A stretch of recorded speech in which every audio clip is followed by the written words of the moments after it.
Welcome and thank you for joining us. Today we're presenting System Resilient Cities, a global framework for rebuilding cities after disasters in a way that's resilient, equitable, and future-focused. Our goal is simple: to transform how communities recover by using AI and policy to ensure that no one is left behind. And with that being said, I will pass it over to Nancy. Thank you so much, Angel. These are the 5 possible framings of the mission. Some highlight AI as the central tool, others emphasize equity and long-term resilience. Each frames the work slightly different, but the essence is the same: ensuring rebuilding after disaster is fair, smarter, and future-focused. Ultimately, we want to emphasize systems, risk, while keeping people at the center. Next, please. Our mission. Our refined mission is simple but powerful: to equip cities with the tools to anticipate and withstand systematic risk.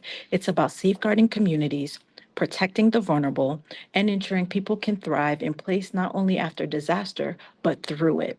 This framing makes the work relevant globally, whether you're living in Florida or Ukraine war-torn cities.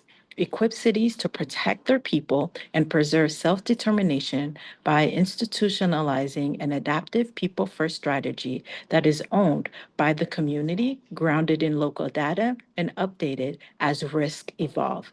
This ensures every decision strengthens a community's freedom to choose its own future. Next, please. Our context.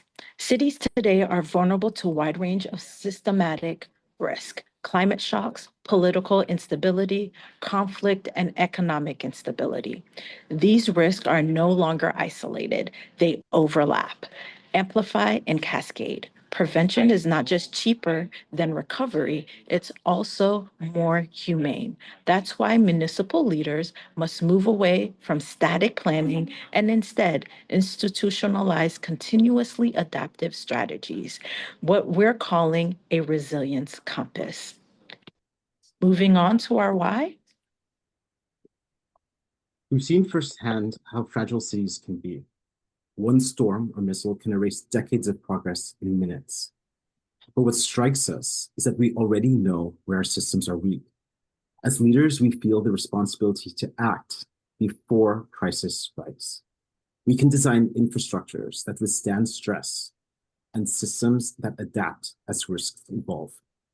The goal isn't to catch up to yesterday, it's to prepare for tomorrow. Next. History shows us what happens when cities are unprepared. In Puerto Rico after Maria, in New Orleans after Katrina, in Indonesia after the tsunami. Disaster becomes a pretext for privatization, land grabs, and unsustainable debt. In places like Hungary and Sri Lanka, emergency powers stretched far beyond the crisis, weakening democracy. Haiti and New Orleans, and now Ukraine, remind us how displacement fractures communities and erodes political voice. And when recovery is outsourced, as in Haiti, Nepal, and much of sub-Saharan Africa, communities are left dependent on external playbooks that never quite fit local realities. This is the cost of being unprepared. Next. Right now, risks are converging faster than our cities can respond.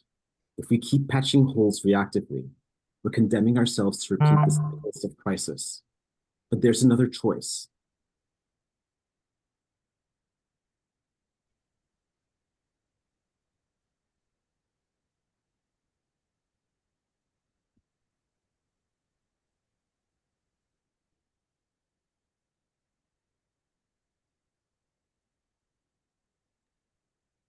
Is he frozen? I think so. Yep, I'll pick up from here. Right now, risks are recovering. Right now, risks are recovering faster than our cities can respond. If we keep patching up holes reactively, we're condemning ourselves to repeat the cycle of crisis. But there's another choice. We can act now to institutionalize adaptive strategies. The Systems Resilient Cities framework transforms rebuilding from reactive catch-up into proactive engine for justice and sustainability. The time to act is now. Welcome back, Kevin. Okay. Yes. So the current system is broken. Recovery is fragmented, politicized, and inefficient. Too often, cities rebuild what was lost instead of what was hidden. So are we moving forward in slides? I think that we're off in terms of slides, guys. You should be on slide 8. Yes. Thank Yes. Thank you, Kevin, for good words. Today, I want to continue and highlight the urgent need for action in recovery and resilience. Too often, recovery is reactive, politicized, and inefficient. It rebuilds the past instead of preparing for the future, leaving the most vulnerable always last in line. What's missing is clear. We lack standardized, evidence-based frameworks, we lack tools to depoliticize critical decisions, and we lack adaptive systems that respond to local risks. The world needs a global artificial intelligence powered framework, Stewards AI, to guide fair, forward-looking, and resilient recovery. Together, we can replace fragmented reactions with proactive, data-driven action that serves communities everywhere.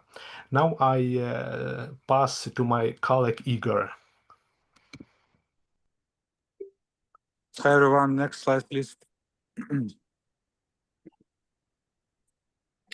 So we know in Ukraine we have ongoing war against Russia. That's why some approaches which can be good today cannot work tomorrow. That's why it's like we define main topics on which we must work and we must change and we must prepare some strategy in future. So first of all, it's security and ceasefire. We must create some foundation for rebuilding. Then it's very important to return Ukrainians to come back home, to come back Ukraine. So we need to prepare for them safe condition, housing, social services, and some diaspora insensitive. It's very important too. Another one is jobs. So we need to provide possibility to find a job in Ukraine, quick employment, high productivity sector, construction, energy, IT, agri-processing. It's like what in Ukraine, it's like one of the main powerful things. Infrastructure and energy is like one of the program Build Back Better and Greener with the resilience and efficiency. Environment remediation and green economy transition. In environment, we have a big problem with demining the territory, with the biggest mining territory of forests in the world. So it's a big area of work. Then it's communities and partnerships, city-to-city cooperation, transparency, civic oversight. So it's one of the possibilities, city-to-city cooperation, how you know, it's like to find some partners in other countries and to find some expertise to work together. Financing through Ukrainian Rebuilding Fund, pooling international, domestic, and reparation resources. Next slide, please. And one of our vision, it's like some stages of recovery. First stage, it's stabilization, you know. It's like after ceasefire, security, critical infrastructure, quick jobs. It's like what we can do in the first 12 months. Second stage is recovery from 1 until 3 years. It's like mass reconstruction, return Ukrainians, relaunch of local economy. Third stage is transformation from 3 until 10 years. It's like modernization, green transition, EU, maybe NATO integration, resilience, and core messages like a summary. Ukrainians recovery is not rebuilding what was lost, but rather evolving into a modern, secure, and resilient European state. Thank you. Next speaker, please.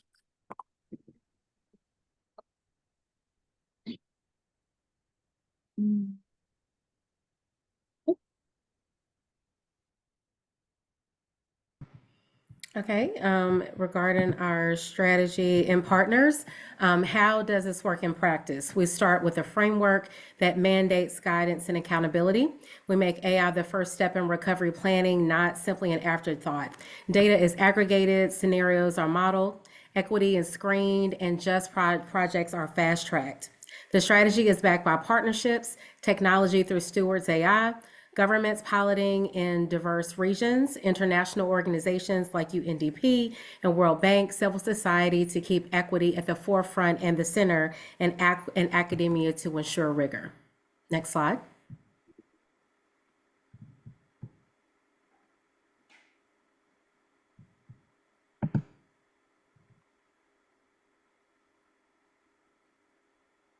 Kevin, you're on mute.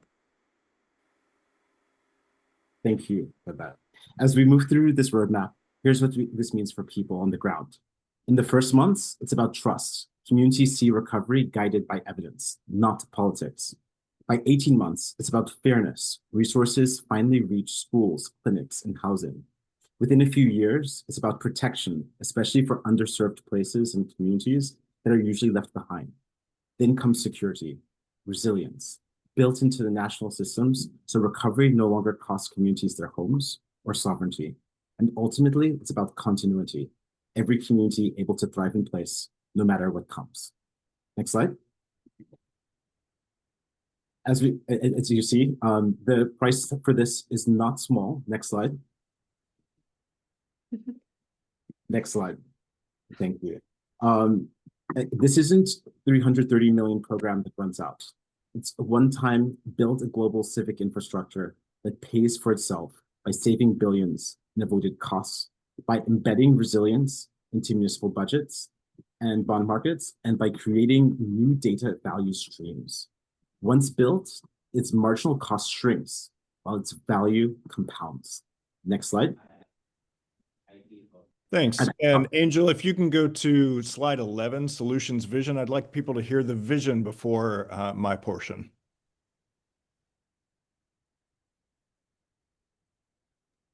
And that's for Shakeyla. Shakeyla, thank you. Well, solutions vision, if then pathways. Listen, our vision is very straightforward. If cities mandate AI-driven tools, recovery becomes evidence-based. If vulnerable communities are prioritized, recovery becomes just. If governments adopt proactive plans, cities become future ready. And if sustainable materials are used, we reduce costs and emissions. Success means rebuilding faster, stronger, and fairer, turning disaster recovery into a force, justice, and resilience. Thank you.